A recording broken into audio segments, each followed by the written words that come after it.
Welcome to Telangana వెలుగు. నేను మీ రాజు. Bharatiya Janata party BJP రాష్ట్ర అధ్యక్షుడిగా రామచంద్రరావు గారు ఏకగ్రీవంగా నామినేషన్ వేయడం అనేది జరిగింది.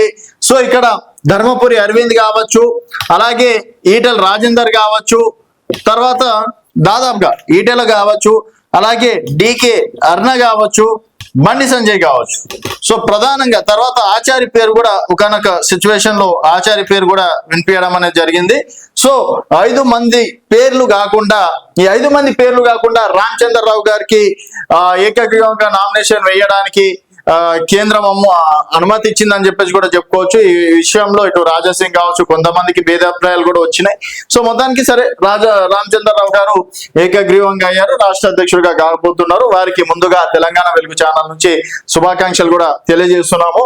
సో ఇక్కడ రామచంద్రరావు గారికి ఎన్నుకోవడానికి గల కారణాలు ఏంటంటే, దాదాపుగా 50 సంవత్సరాల నుంచి భారతీయ జనతా పార్టీని నమ్ముకున్నటువంటి కార్యకర్త. సో భారతీయ జనతా పార్టీలో ఒక కార్యకర్త కూడా రాష్ట్ర అధ్యక్షుడు అవ్వచ్చు అని నిరూపించడానికి సాక్ష్యం ఇదే. చూసుకున్నట్టయితే బండి సంజయ్ కావచ్చు, బండి సంజయ్ కూడా ఒక కౌన్సిలర్ నుంచి రాష్ట్ర అధ్యక్షుడి వరకు ఈరోజు కేంద్ర మంత్రి వరకు వెళ్ళారు. అలాగే కిషన్ రెడ్డి గారు బీజేవైఎం నుంచి చిన్న కార్యకర్త ఆఫీస్ లో ఉండి ఈరోజు రాష్ట్ర అధ్యక్షుడిగా కేంద్ర మంత్రిగా కూడా కిషన్ రెడ్డి గారు అయ్యారు. అండ్ డాక్టర్ లక్ష్మణ్ గారు కూడా ఒక కార్యకర్త స్థాయి నుంచి ఈరోజు జాతీయ ఓబీసీ చైర్మన్ గా అధ్యక్షులుగా కూడా డాక్టర్ లక్ష్మణ్ గారు ఉన్నారు. సో దత్తాత్రేయ గారు చూసుకున్నట్టయితే కానీ ప్రతి ఒక్కరి జీవితాల్లో అంటే భారతీయ జనతా పార్టీలో కార్యకర్తలు ఈరోజు రాష్ట్ర అధ్యక్షుడే కాకుండా కేంద్ర మంత్రులు, ఈవెన్ నరేంద్ర మోదీ గారు కూడా ఒక చిన్న సామాన్య కార్యకర్త నుంచి ఆర్ఎస్ఎస్ స్వయం సేవక్ నుంచి ఈరోజు రాష్ట్ర ప్రధాని కూడా అవ్వగలిగారు. అంటే దానికి కేవలం భారతీయ జనతా పార్టీ. సో భారతీయ జనతా పార్టీని నమ్ముకున్నటువంటి కార్యకర్తగా రామచంద్రరావుకి పేరుంది. తను లీగల్ సెల్ కన్వీనర్ గా, తర్వాత జాతీయ స్థాయిలో లీగల్ సెల్ కన్వీనర్ గా చేయడం, తర్వాత ఉస్మానియా యూనివర్సిటీలో భారతీయ జనతా పార్టీ కాకుండా ఏబీవీపీ, ఆ సమయంలో ఏబీవీపీ జెండా ఎగిరేయడంలో కీలక పాత్ర పోషించడం అనేది జరిగింది.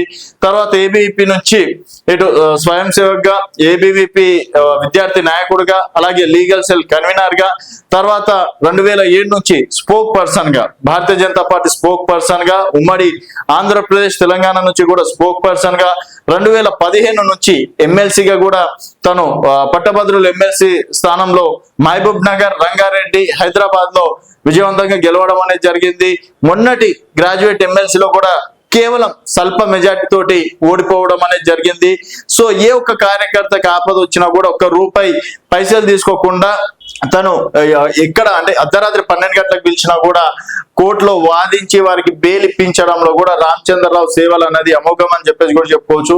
సో ఏబీపీ కార్యకర్తలకి, బీజేపీ కార్యకర్తలకి ఎవరైతే అన్యాయంగా వారిపైన కేసులు వేసి జైలుకి వెళ్లారో వారిని విడిపించడంలో వారికి మాత్రం రామచంద్రరావు గారు యొక్క విశేషాలు అనేది తెలుస్తాయి. సో ఈరోజు గ్రామ స్థాయిలో రామచంద్రరావు గారి పేరు తెలియకపోవచ్చు కొంతమందికి.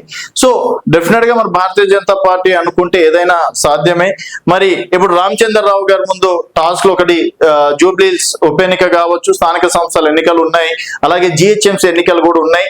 సో ఇవి ఏ విధంగా ఎదుర్కొంటారు అనేది వేచి చూడాల్సిన విషయం. సో ఒక కార్యకర్త నుంచి ఈరోజు రాష్ట్ర అధ్యక్షుడిగా ఎన్నికైనటువంటి రామచంద్రరావు గారికి మరోసారి తెలంగాణ వెలుగు ఛానల్ నుంచి శుభాకాంక్షలు తెలియజేస్తుంది.